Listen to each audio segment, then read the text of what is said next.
Alors effectivement, il y a eu un gros travail qui a été lancé par le ministère de la Transition écologique, en 2019 avec la rédaction d'un guide, hein, de bonnes pratiques, enfin un guide qui a pour vocation, de formuler des préconisations pour limiter, l'impact des émissions acoustiques d'origine anthropique sur la faune marine. Donc, la rédaction de ce guide a été confiée, à Nereis Environnement et à Coabis et donc, ce guide avait pour objectif effectivement de dresser un état des lieux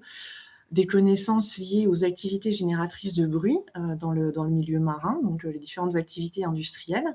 qui peuvent générer du bruit, de dresser un état des lieux aussi des connaissances existantes sur l'impact de ces activités sur la faune marine, hein, y compris vis-à-vis des mécanismes de réception du son et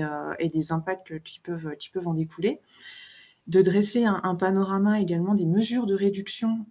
d'évitement et de réduction, existantes, ainsi qu'une analyse de leur degré de maturité et d'applicabilité à des chantiers en mer et enfin de résumer sous forme de fiches, par activité, toutes ces informations-là pour qu'effectivement la plus grande diversité d'acteurs puisse y trouver, les informations, recherchées. Donc ce guide, s'adressait initialement aux services de l'État. C'était vraiment une commande de l'État pour ses propres services, centraux ou décentralisés. Mais finalement, ce guide s'adresse vraiment à tous les acteurs, du milieu marin, qui ont besoin d'informations sur, les impacts des activités industrielles et du bruit sur la faune marine, que ce soit des utilisateurs, novices, hein, qui vont, chercher à avoir des notions de base, hein, sur ces concepts parfois compliqués, que sont les concepts d'acoustique sous-marine et de biologie marine,